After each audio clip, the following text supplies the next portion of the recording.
이 시간 제목은 시대의 사명이라는 제목으로 말씀을 나누려 합니다. 우리 바울을 우리가 사도행전을 계속해서 봤습니다. 그래서 오늘 본문 말씀은 이제 바울의 3차 전도 여행이 이제 막바지에 이른 그러한 것을 보게 됩니다. 에베소에서의 그 폭동을 겪고 왜요? 예수 믿는 자들을 복음 전하지 못하게 유대인들이 질투하고 시기하니까 이제 복음을 전하지 못하게 폭동을 일부러 일으키고 그렇게 핍박을 하고 바울이 가는 곳마다 그렇게 복음 전하는 것을 가로막는 그런 일을 행합니다. 그러니까 사탄의 역사는 항상 이렇게 복음을 전하는 곳 가운데 핍박을 하고 정죄를 하고 그렇게 박해를 합니다. 그럼에도 불구하고 바울은 어떻게 합니까? 꿋꿋하게 에베소에서 폭동을 겪고 고린도에 머물던 바울은 본래 순례객의 배를 타고 예루살렘으로 가려 합니다. 그런데 이제 그럼에도 또 이제 바울을 암살하려는 유대인들의 그 음모를 알고 발길을 돌려서 마게도냐를 거치는 먼 육로로 우회해서 가야만 했습니다. 바울의 발걸음은 몹시 바빴습니다. 그러나 결국은 예루살렘의 그 영광의 면류관을 위해서 예루살렘으로 가는 것이 아니라 결박과 핍박이라는 십자가의 죽음이 기다리고 있었음에도 불구하고 오늘 바울이 고독하고 이 힘든 그러한 상황 가운데서도 우리가 어떻게 하면 그 바울의 그 신앙을 그 믿음을 배울까? 또한 지금의 현대에 우리가 신앙생활을 하는 우리의 입장에서 어떻게 하면 여기서 어떠한 교훈을 받을까? 우리가 말씀을 한번 나눠보려 합니다. 바울 일행이 드로아를 떠납니다. 이제 사도행전 20장에 이제 보면은 바울이 드로아를 떠날 때 기이한 장면이 연출됩니다. 그것은 뭡니까? 다른 일행들은 모두 편안하게 배를 타고 다음 기착지인 아소로 향했는데 바울 혼자만 30km 되는 그 거리를 혼자 걸어갑니다.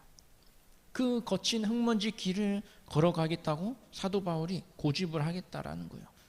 20장 13절 한번 다 같이 읽어볼까요? 우리는 앞서 배를 타고 아소에서 바울을 태우려고 그리로 가니 이는 바울이 걸어서 가고자 하여 그렇게 정하여 준 것이라. 편안하게 갈 수 있음에도 바울은 그 30km나 되는 그 길을 흙먼지 길을 홀로 가겠다고 고집하는 거예요.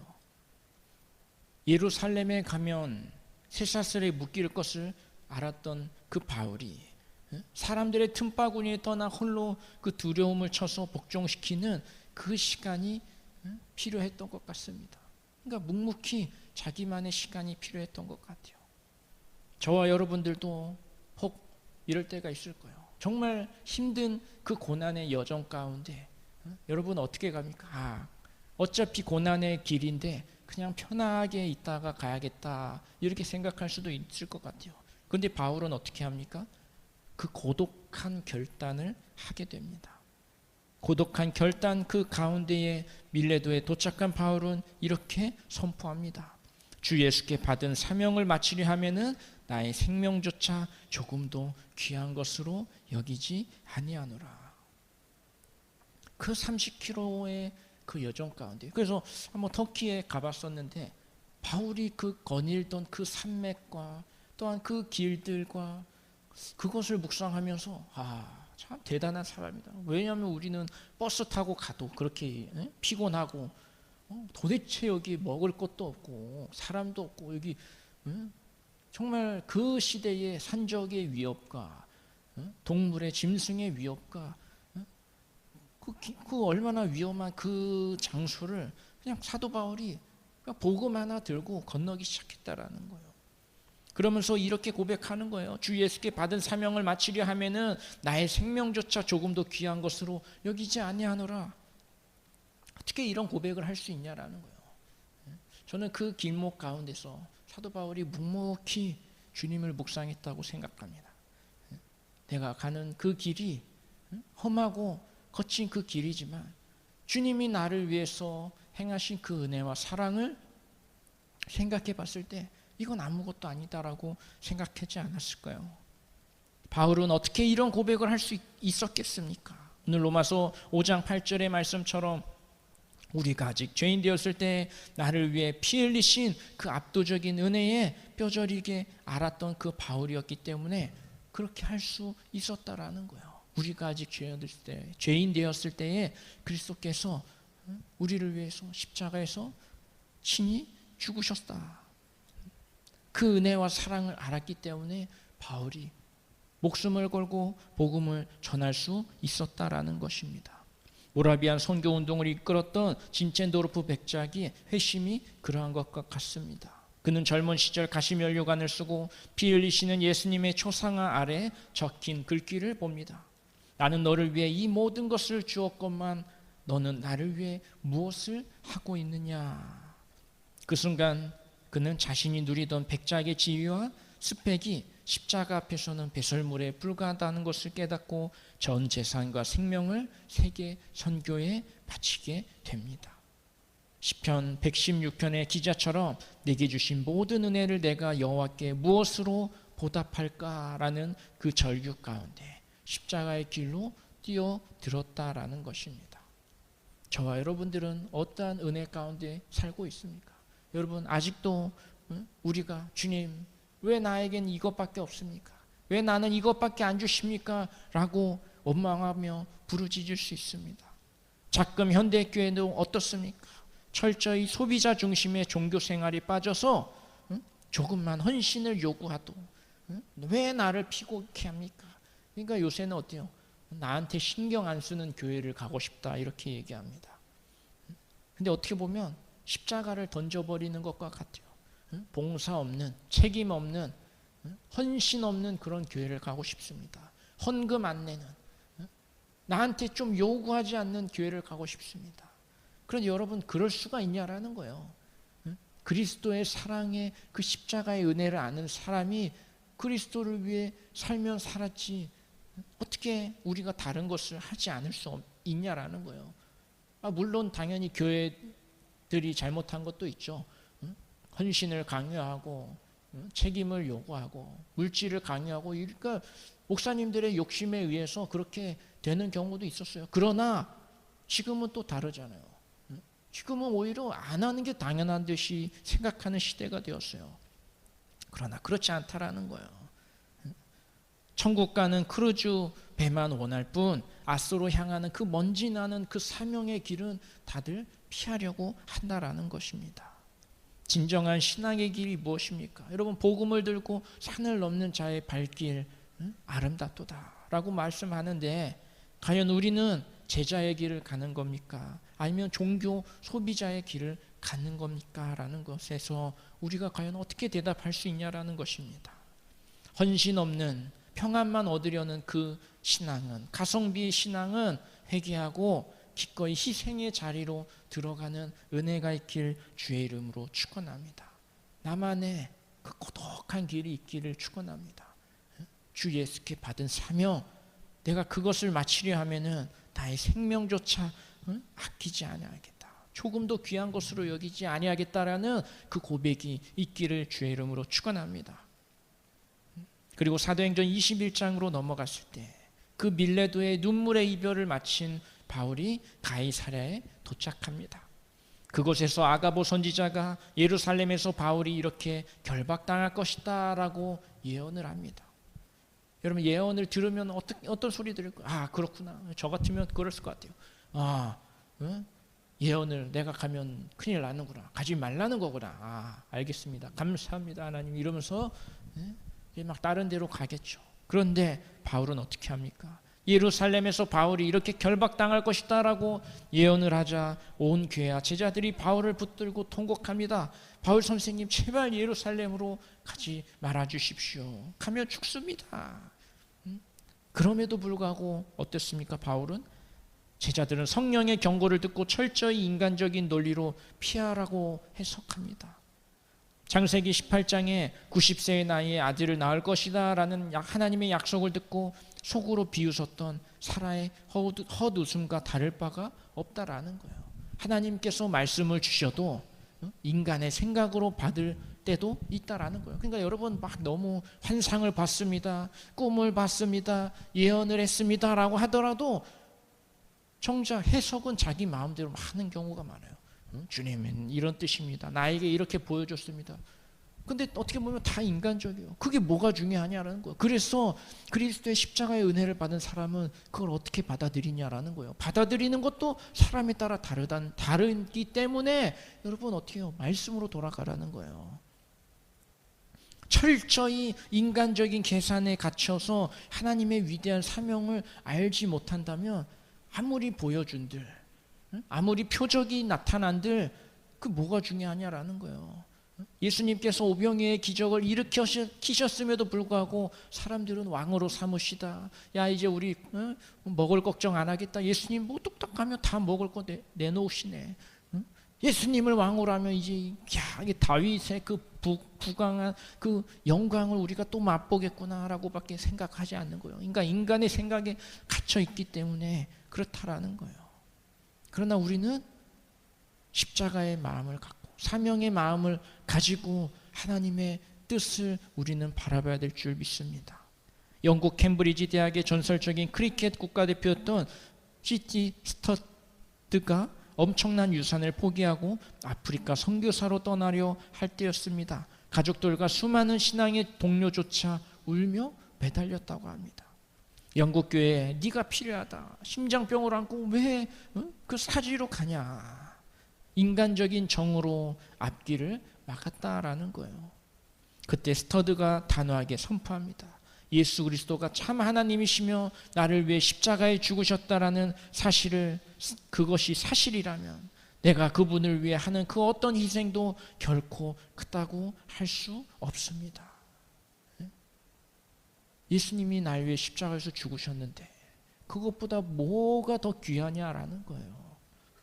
저와 여러분들이 이런 믿음이 있기를 축원합니다. 맞아요.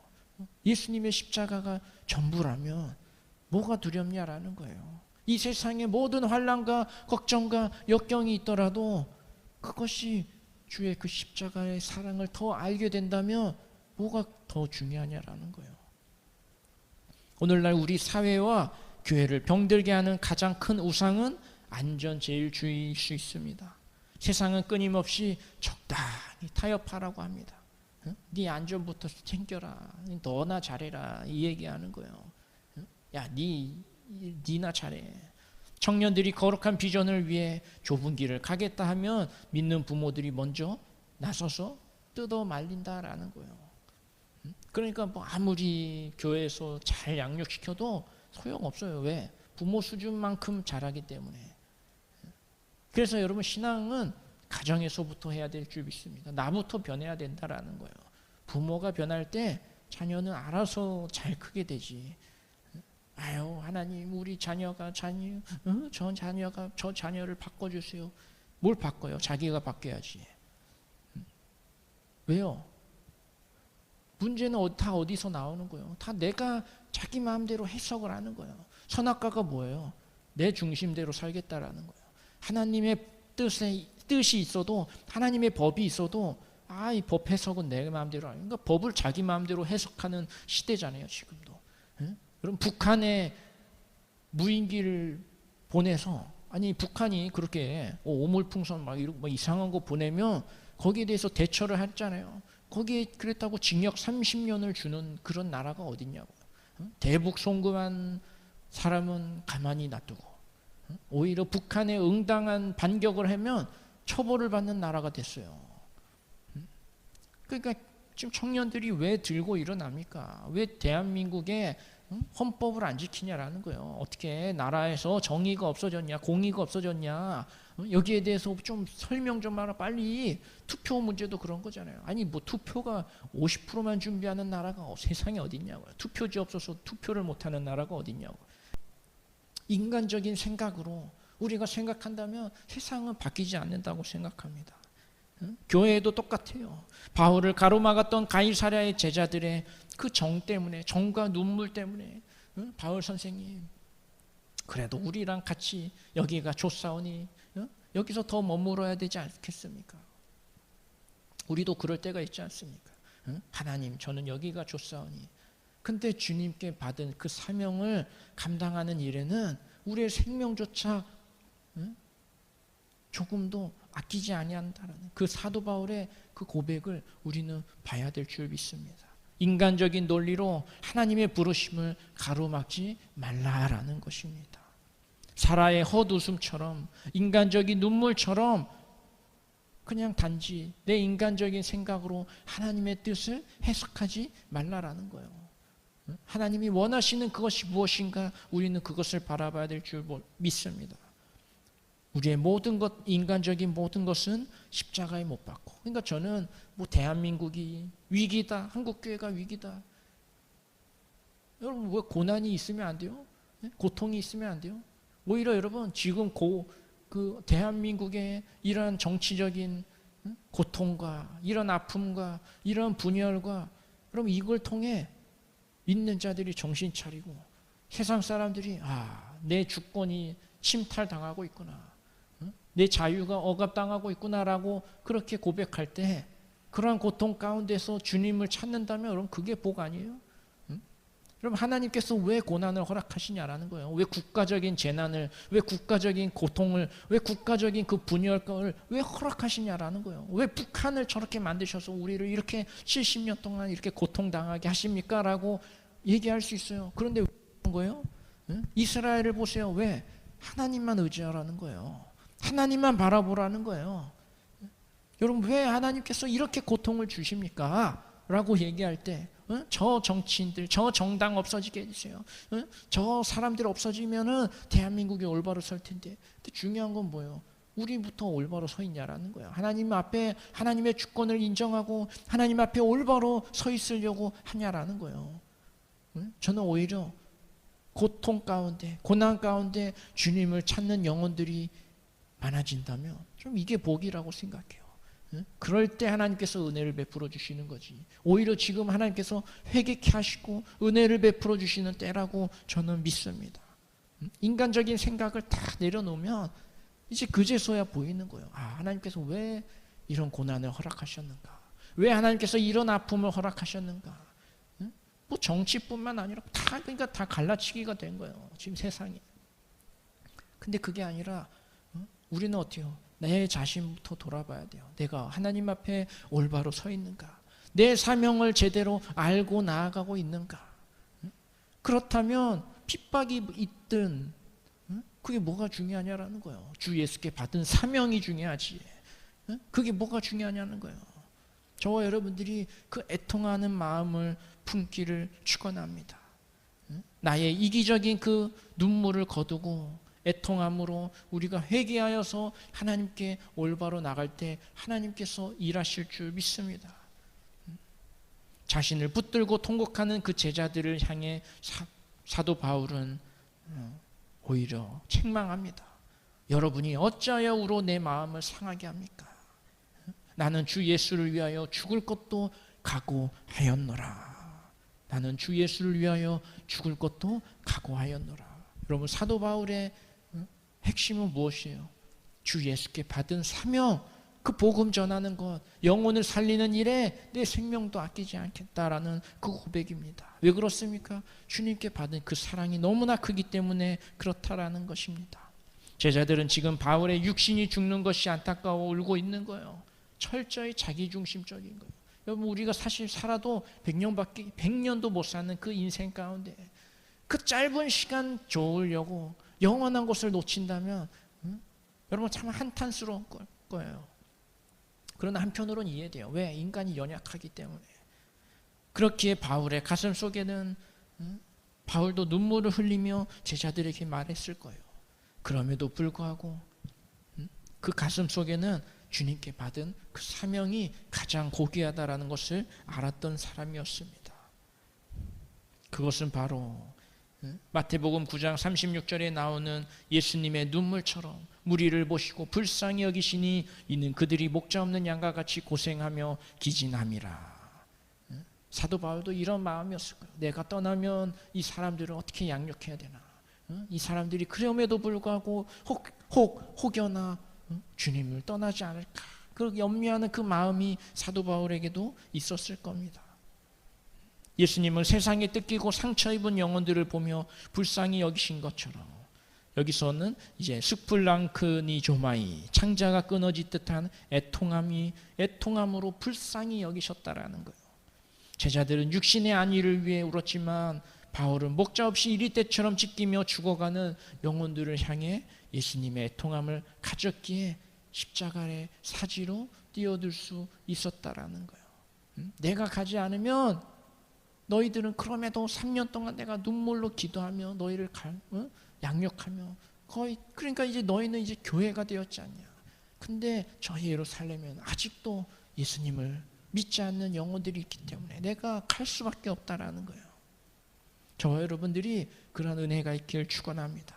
하나님, 내 마음에 잃어버린 영혼들을 향한 마음을 허락해 주십시오. 예? 여러분 전도는 그럴 때 되는 줄 믿습니다. 그냥 내가 많이 전도해서 전도하고 싶습니다. 영혼 잃어버린 영혼들 근데 어떻게 보면 그게 다 내 생각, 내 자랑이 될 수도 있다라는 거예요. 그것이 아니라 하나님 영혼을 품는 마음을 주십시오. 애통하는 마음을 주세요. 예수님처럼 그 영혼이 정말 지옥 갈까봐 애통해하며 부르짖는 그 마음을 허락해 주십시오라는 그런 마음이 있어야 될 줄 믿습니다. 월드비전의 설립자인 바피어스 목사님이 한국전쟁 직후에 참혹하게 버려진 고아들을 품으며 성경책에 이렇게 적었습니다. 하나님의 심장을 찢어지게 하는 그 일들로 내 심장도 찢어지게 하소서. 하나님의 심장을 찢어지게 하는 그 일들로 내 심장도 찢어지게 하소서. 하나님의 마음을 내게 주시옵소서라는 기도입니다. 현대교회의 비극은 무엇입니까? 통곡 소리는 큰데 그 눈물의 목적이 철저히 나 중심이다라는 것입니다. 나 자신밖에 없다라는 그 이기적인 마음으로 눈물을 흘린다라는 거예요. 그러니까 요새는 내 감정을 상하게 하지 마. 기분이 나쁩니다. 왜 나의 마음을 아프게 합니까? 이렇게 얘기하지만 사실 다 자기 중심적이에요. 집값 떨어져서, 자존심 긁혀서, 주식 떨어져서, 이단 사설 음란문화 동성애 세속화라는 이리떼들이 이 교회를 짓밟고 다음 세대를 갈기갈기 찢어놓는, 그러니까 여러분 우리의 마음이 어디에 있냐라는 거예요. 내 마음이 내 욕망에 아니면 이 세상에 계속해서 갇혀 있다면 정말로 주 예수께 받은 그 사명에 집중하지 못한다라는 거예요. 영혼을 위해 창자가 끊어지는 그 애통함으로 우는 성도들이 사라져야 될 줄 믿습니다.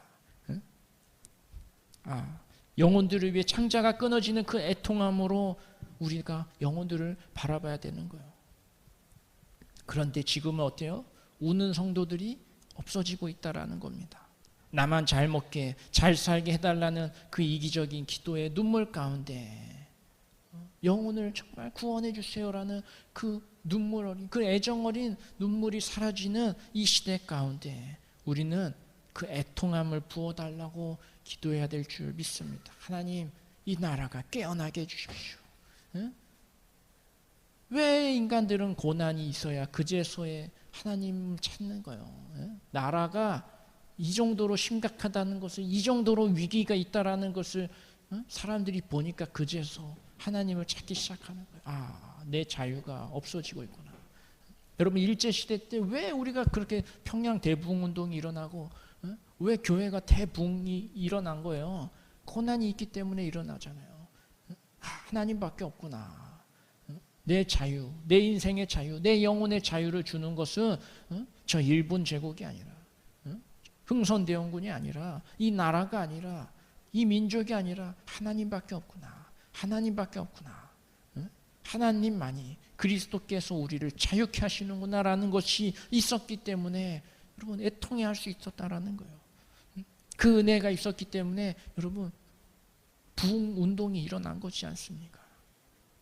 저와 여러분들이 그 은혜가 있길 바라요. 그래서 지금 시대가 막 애통해하는, 저는 오히려 하나님께서 이 나라를 아직도 사랑하시는구나라는 것을 느껴요. 그래도 끝까지 하나님은 잃어버린 영혼들을 구원하길 원하시는구나. 고난이 필요하구나. 저는 여러분 지역 감정, 아직도 지역 감정으로 대한민국의 지역 감정이 아직도 있는 나라가, 그러나 그 아픔과 슬픔이 있더라도 복음으로 이겨내야 될 줄 믿습니다. 언제까지 과거의 얽매이냐라는 거예요. 미래를 바라봐야지. 사명을 바라봐야지. 언제까지 과거에 얽매여서 과거의 일로 언제까지 대한민국이 그렇게 후퇴하잖아요. 진보가 아니라 후퇴잖아요. 보수가 아니라 뭐예요? 그러니까 다 정치적으로 엮여 있는 거예요. 근데 여러분, 정치는요, 정치인에 의해서 바뀌지가 않아요. 국민들에 의해서 바뀌지. 근데 국민들이 과거에 매여 있다면 뭘 어떻게 살 수 있냐라는 거예요. 하나님은 어때요? 우리에게 사명을 주십니다. 여러분, 사명대로 사시길 축원합니다. 사명대로 미래를 바라보길 축원합니다. 사명대로 나아가길 축원합니다.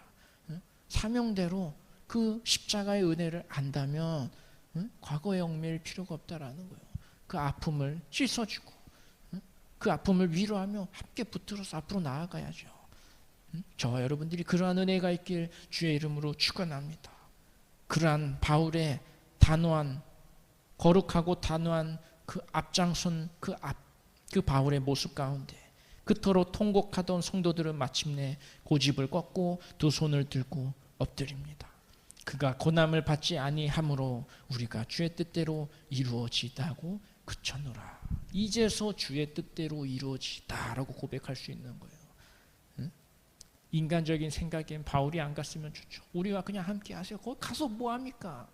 가면 그냥 개고생하고 개죽음밖에 안 됩니다 라고 고백하지만, 그러나 주님께서 원하시는 뜻이 있다면 내가 거기에 승복하겠습니다 라는 것이 신앙인 줄 믿습니다. 사랑하는 성도 여러분, 내 편안함과 추구하던 가성비 신앙, 세상의 계산기로 사명을 재단하던 그 안전제일주의, 나를 위해 흘리던 이기적인 그 눈물을 십자가 앞에 완전히 꺾어버리시길 축원합니다. 우리는 아직 죄인 되었을 때에 죽어 마땅한 자리에서 피 흘리신 은혜로 거저 살림을 받았다라는 것을 믿기에 이제 그 구원의 잔을 우리는 높이 들어야 될 줄 믿습니다. 주님 예수께 받은 그 사명, 그 십자가 복음 전하는 일에 내 생명 조금도 아끼지 않겠다라는 그 바울의 고백처럼, 다른 스터드와 친첸도르프처럼 목자 잃고 방황하는 영혼들을 위해 주님의 그 애통하는 심장을 안고 세상에 나아가기를 축원합니다. 주님, 나에게 그 마음을 허락해 주십시오. 영혼을 살릴 수 있는, 영혼을 위해 부르짖는, 영혼을 위해 눈물을 흘릴 수 있는 주의 십자가의 복음을 전하지 못해 가슴에 답답함이 사무쳐서 이루 말할 수 없는 그 가운데, 그러나 주의 복음을 전할 수 있도록 주님 내게 성령의 충만으로 채워주시옵소서, 함께하여 주시옵소서라는 그 고백이 있길 축원합니다. 오직 나를 살리신 그 거대한 은혜의 삶을 전체를 드리는 그 사명을 완수하시는 거룩한 십자가의 군사 백성 자녀들이 되시길 주의 이름으로 축원합니다. 그럴 때 하나님의 그 은혜가 저와 여러분들의 삶 가운데 넘칠 줄 믿습니다. 그럴 때 하나님은 일하시고, 그럴 때 하나님은 역사하시고, 지금도 일하시는 하나님의 은혜와 사랑을 누리실 줄 믿습니다. 그러한 은혜 가운데 한 주간도 사시길 주의 이름으로 축원합니다. 이 시간 기도합니다. 하나님 아버지 감사합니다. 우린 부족하고 연약함을 다시 한번 고백합니다. 그럼에도 불구하고 십자가의 그 사랑을